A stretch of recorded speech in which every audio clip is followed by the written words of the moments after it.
Un tazón de temas interesantes. Con Toño Esquinca y la Muchedumbre. Por Alfa 91.3, donde todo nace. Parte 1. Muchísimas gracias por estar conmigo en esta serie de temas interesantes. Déjeme hablarle el día de hoy de algo interesantísimo. Les he hablado en otros episodios, en otros capítulos, y ya hablamos de la Atlántida y de la formación del planeta Tierra, de las civilizaciones, de los registros akáshicos, de las tabletas Esmeralda y de los Nefilium, y de cómo se formó la Tierra para después llegar a la Atlántida. Les he hablado también de los sumerios y de los registros sumerios que captan la historia de todo lo que les voy a platicar a continuación. Una historia verdaderamente interesante, y es la historia de nuestra humanidad.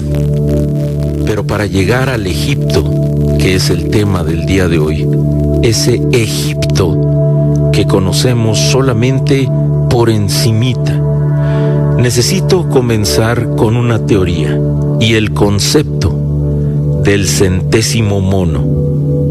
Si usted escuchó los capítulos anteriores de las civilizaciones primarias, las primeras, entre los sumerios y antes de los sumerios, cómo llegaron de otro planeta los Nefilium por una necesidad de su planeta que estaba a punto de acabar con la vida por los problemas en su atmósfera, muy parecido a lo que la Tierra está viviendo aquí, y cómo llegaron a hacer experimentos con una raza nueva, que serían los humanos. Ese es otro capítulo. Sin embargo, necesito tomar un concepto. Tal vez haya oído hablar usted del concepto del centésimo mono, The 100th Monkey, que se llama el libro escrito por Ken Case. Quizá el libro de Leal Watson también lo define mucho mejor, pero describen un proyecto de investigación científica de 30 años en el mono japonés, Macaca fuscata. La isla de Koshima en Japón alberga una colonia salvaje y los científicos les estaban dando papas dulces, batatas, que lanzaban a la arena. A los monos les gustaban las batatas, pero no la arena y la tierra. Una hembra de 18 meses, a la que llamaron Imo, se dio cuenta de que podía resolver el problema lavando las batatas. Ella le enseñó su truco a su madre. Sus compañeros de juegos también aprendieron esta nueva forma y le enseñaron a su vez a sus madres. Y pronto todos los monos jóvenes lavaban sus batatas. Pero solo los adultos que imitaron a sus hijos aprendieron este comportamiento. Los científicos registraron esos eventos entre los años 1952 y 1958. Entonces, de pronto, en el otoño de 1958, los pocos monos que hacían eso de lavar las batatas en la isla de Koshima llegaron a una masa crítica que el doctor Watson colocó arbitrariamente en el número 100. Y bueno, casi todos los monos en la isla comenzaron a lavar sus batatas sin ninguna influencia posterior. Si esto solo hubiera pasado en esa isla, probablemente habrían discernido que existía alguna forma de comunicación y la hubieran buscado. Pero simultáneamente, esto es lo interesante, los monos en las islas alrededor también comenzaron a lavar sus batatas, incluso en la isla principal de Japón, en Takashikayama. Y en esa isla los monos estaban lavando sus batatas también. ¿Cómo se comunicaron? ¿Cómo lograron entender este conocimiento? No existía forma posible para que estos monos se hayan comunicado de ninguna forma que conozcamos. Y fue la primera vez que los científicos habían observado algo como esto.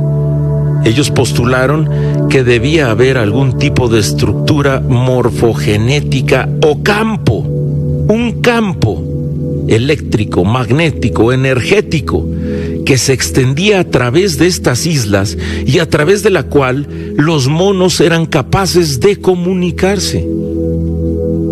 tomando en cuenta esto, y solamente como preámbulo para que usted comprenda por qué se formó Egipto y por qué las pirámides existen como deben de existir y por qué escogieron esa forma,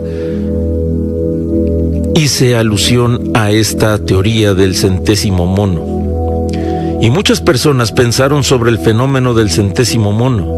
Entonces, unos pocos años después, un equipo científico de Australia e Inglaterra se preguntó si los seres humanos poseían una red similar a la de los monos. Hicieron un experimento. Hicieron una fotografía que tenía cientos de rostros humanos en ella, pequeñas y grandes caras en los ojos. Todo estaba formado por estos rostros, pero cuando se miraba por primera vez, solo podían ver 6 o 7 de toda la inmensidad de fotografías que tenían. Y tomó entrenamiento ver las otras. Generalmente alguien tenía que mostrarles primero en dónde estaban.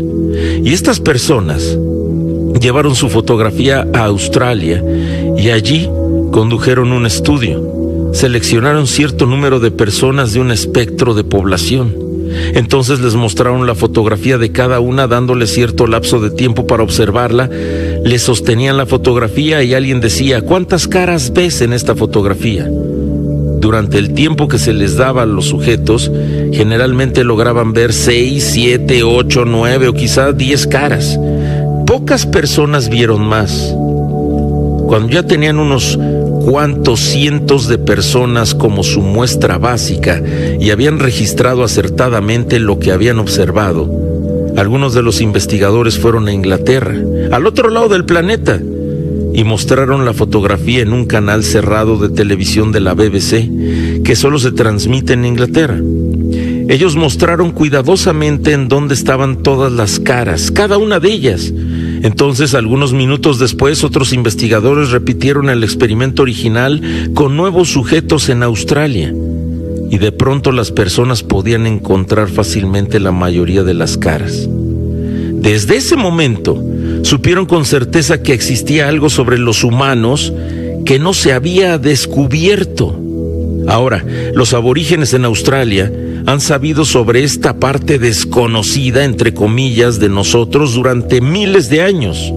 Ellos sabían que había un campo de energía conectado a las personas, y existe ese campo. Es una red de la cual les voy a hablar ahorita, de por qué se formó Egipto. Incluso en nuestra sociedad hemos observado que alguien en una parte del planeta inventa algo muy complicado y al mismo tiempo alguien en otro lado de la Tierra inventó la misma cosa, con los mismos principios e ideas. Y cada inventor siempre va a decir: tú me robaste la idea. Y esto sucede, y quizá muchas veces le ha sucedido a usted. Usted piensa en una idea y la ve manifestada en otra empresa o en otro grupo o en otro país. Pero esta red es importantísima. Al principio de los 60, los gobiernos americano y ruso habían descubierto estos campos electromagnéticos o redes que se extendían alrededor del mundo. Redes humanas. Sí, existen más de una y están muy altos sobre la Tierra, como a 60 millas o más. Tome en cuenta que cada milla es 1.6 kilómetros. Están más o menos como a 120, 100 kilómetros o más por encima de la Tierra, sobre la Tierra.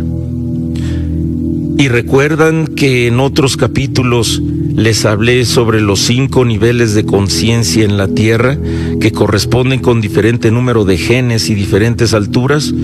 Cuando les hablé en el capítulo de los grises y de la población de la Tierra, las primeras poblaciones, bueno, solo hay 3 niveles de conciencia que la Tierra está experimentando en este momento. Las otras 2 o los otros 2 niveles de conciencia están muy lejos de nosotros. El primer nivel es el primario, el segundo nivel es nuestra conciencia actual, y el tercer nivel es el nivel crístico de la conciencia, o la conciencia de unidad. De ahí que Jesús es Cristo. Jesús Cristo. Yo soy Antonio Cristo, y no porque yo lo diga. Usted es Juan Cristo, Mario Cristo, Pablito Cristo, todos somos Cristos. pero solamente somos cuando tenemos el nivel de conciencia de la unidad. Eso es importantísimo entenderlo, al que estamos a punto de entrar en los próximos años. No sé cuánto podamos tardar, quizá décadas todavía, o quizá, dependiendo de la evolución colectiva del mundo, podamos entrar en unos cuantos meses o años. Y después de la caída, hace como 13,000 años, solo había 2 redes humanas activas alrededor del planeta, el primero y segundo nivel. Los aborígenes en Australia estaban en el primer nivel, y nosotros, los mutantes, porque nos llaman mutantes desde que nos inventaron, desde que nos fabricaron seres de otro planeta, los Nefilim, estábamos en el segundo nivel. Y es por eso que nos llaman mutantes, porque mutamos hacia donde estamos ahora. La ciencia ha hecho muy poca investigación sobre los aborígenes australianos, por lo que nuestros países no se han dado cuenta de su red. Pero los gobiernos hicieron mucha investigación sobre nosotros y descubrieron exactamente cómo se ve nuestra red. Está basada en triángulos y cuadrados. Es una red de aspecto masculino, pues tiene terminaciones puntiagudas. Ya les hablé del aspecto masculino y femenino, que nada tiene que ver con el sexo, no, nada tiene que ver con las preferencias sexuales, ni con el sexo, ni con el género, no, tiene que ver con la energía y tiene que ver con la parte del cerebro masculino y cerebro femenino. Ya les hablé que el cerebro masculino es la parte completamente numérica, matemática y científica. La parte femenina es la parte artística, emocional, emotiva y creativa. Y esta red que tenemos alrededor del planeta es muy masculina. Tiene puntos muy definidos, cuadrados y triángulos, que se extiende alrededor de todo el planeta. Tenemos una tercera red allá arriba, a la que se le llama red de la conciencia de unidad o simplemente red que une. Y ha estado ahí completa desde el 4 de febrero de 1989, cuando hubo un cambio energético en el planeta y en los polos muy importante. Sin esa red todo se habría terminado para nosotros.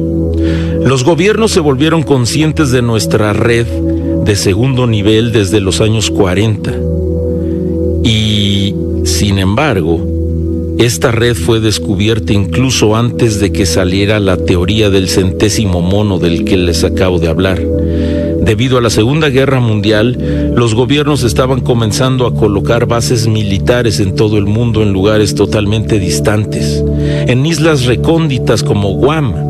Pero ¿por qué seleccionaron estos lugares particulares para sus bases? Probablemente no fue por las razones que dijeron, o las políticas que presentaban al mundo. Cuando usted extiende la red y las bases militares sobre el planeta, especialmente las de Rusia y las de Estados Unidos, esas bases están casi siempre localizadas justo en los puntos nodo de la red. ¿Qué es un nodo? Un nodo es un punto de intersección, una conexión o una unión de varios elementos que confluyen en el mismo lugar. El nodo es el punto donde se unen las redes, los triángulos, los cuadrados, donde se hacen un nudo y donde se va uniendo una red. Ese es el nodo. Y exactamente sobre la parte superior, en pequeñas espirales que provienen de los puntos nodo, estaban esas bases y están esos puntos de diferentes gobiernos. Y no podía ser una coincidencia que hayan extendido su imperio de bases militares en esos lugares precisos. Estaban intentando tomar el control de esta red, porque si podían controlar esta red, sabían que podían controlar lo que pensamos y sentimos. Se estaba llevando a cabo una guerra muy sutil entre estos dos gobiernos, a lo que se le llamó la Guerra Fría. Y sin embargo, la guerra cambió considerablemente su naturaleza a partir de 1970. Ya les platicaré de esa red en otros episodios quizá, o en otros temas. Lo que nos concierne es que este preámbulo que hice sobre esa red que existe sobre el planeta y el concepto del centésimo mono es precisamente a lo que vamos a dar pie de Egipto. Y ahora que usted entiende los antecedentes necesarios, le puedo volver a recordar el drama de la Atlántida que se hundió. El proyecto para reconstruir la red planetaria fue iniciado por 3 hombres. Tot, que es el escriba, un ser llamado Ra y un ser llamado Araragat. Estos 3 hombres volaron hacia un lugar en lo que ahora es Egipto, el área llamada hoy la meseta de Giza. En ese tiempo no era un desierto, sino una selva tropical, y era llamada la tierra de Kem, que significa la tierra de los bárbaros peludos. Los 3 hombres fueron a ese lugar particular porque el eje de la vieja red de unión que protege y envuelve la tierra, la red de conciencia de unidad, se extendía hacia la tierra desde ese punto. Iban a reconstruir una nueva red en un viejo eje del principio de los tiempos y que existió antes del hundimiento de la Atlántida. Y de acuerdo con las instrucciones que les dieron las conciencias superiores y seres de otro nivel de conciencia habitado en el mismo sistema solar, que fueron los Hathor, seres de Venus que fueron los que salvaron a la Tierra después del hundimiento de la Atlántida. Tenían que esperar el momento correcto hasta que la precesión de los equinoccios pasara el punto bajo en conciencia antes de poder actuar, y ese punto bajo todavía estaba muy lejos en su futuro. Después de esto, tendrían un poco menos de la mitad de un ciclo que tardan la precesión de los equinoccios, que duran 12.900 años más o menos, años terrestres, para completarlo hacia el final del siglo XX. Y lo hicieron. Esa red está ahora estructurada apenas finales del siglo pasado. Por eso las comunicaciones se han visto tan avanzadas y exageradamente evolucionadas gracias a esa red. No podíamos ir más lejos que eso, nos destruiríamos a nosotros y al planeta. Y primero tenían que completar la red en las dimensiones superiores. Recuerden que el universo es también vertical, no solamente horizontal. Tenían que construir físicamente los templos en una dimensión que pudiera manifestar una nueva red de unidad entre los humanos. Y una vez manifestada y equilibrada, nos ayudarían a comenzar a movernos conscientemente hacia los mundos superiores del ser y a empezar de nuevo nuestro sendero como humanidad. Tot y sus otros 2 compañeros fueron al mismo punto donde salía el vórtice de la conciencia de unidad en la Tierra. Ese punto estaba como a 1 milla de distancia de donde se encuentra ahora la Gran Pirámide, en Egipto. Pero entonces estaba en medio de la nada, en medio de una selva tropical, centrado justo sobre el eje de este vórtice de la Tierra. Ahí hicieron un hoyo que se extendía aproximadamente 1 milla dentro de la Tierra, alineándolo con ladrillos. Esto solo tomó unos cuantos minutos. Y una vez que se creó el hoyo alineado en el eje de unidad, trazaron un mapa con las 10 espirales de proporción áurea. ¿Qué es la proporción áurea? Da Vinci, y lo he estado tocando mucho en estos temas desde que les hablé de los grises, Leonardo da Vinci sabía de la proporción áurea, y usted lo ha visto manifestada en el Vitruvián, la obra de da Vinci, que es un ser humano con los brazos y las piernas extendidas, haciendo una estrella. Todo lo que está alrededor de ese Vitruvián se le conoce como un Merkaba, que tiene las proporciones áureas para poder llevar a cabo lo que es la geometría sagrada dentro del hombre, o lo que es la perfección de la creación. Ya les platicaré de eso también aparte.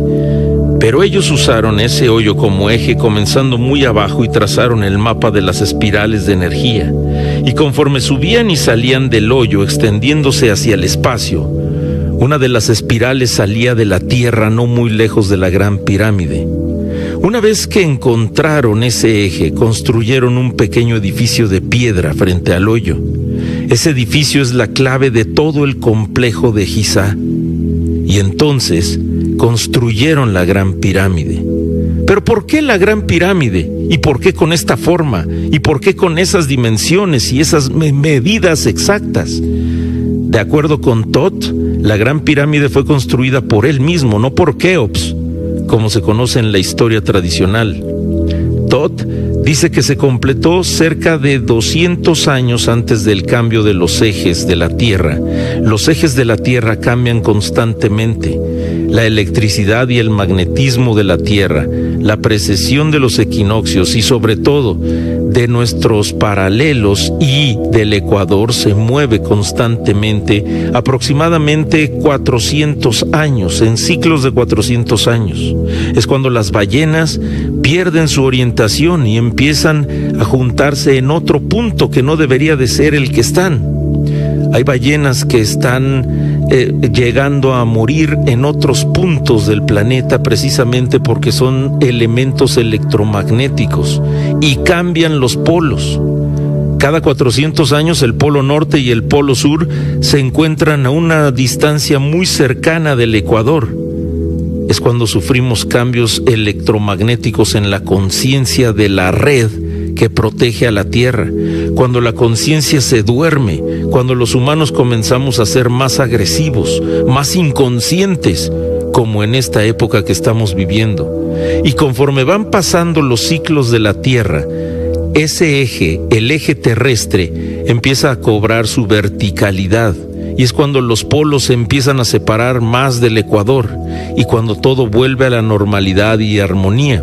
Es cuando las conciencias empiezan a descubrir inventos, luz, nuevas eras, nuevas armonías. Y el ápice de la Gran Pirámide yacía exactamente en la curva de una curva espiral que daba a una piedra coronaria que precisamente fue la primera pieza de la Gran Pirámide.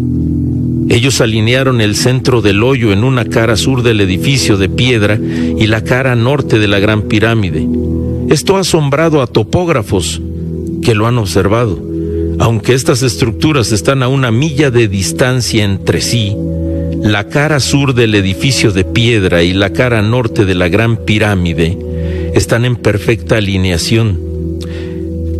Más tarde, también construyeron las otras 2 pirámides, haciendo una espiral Fibonacci.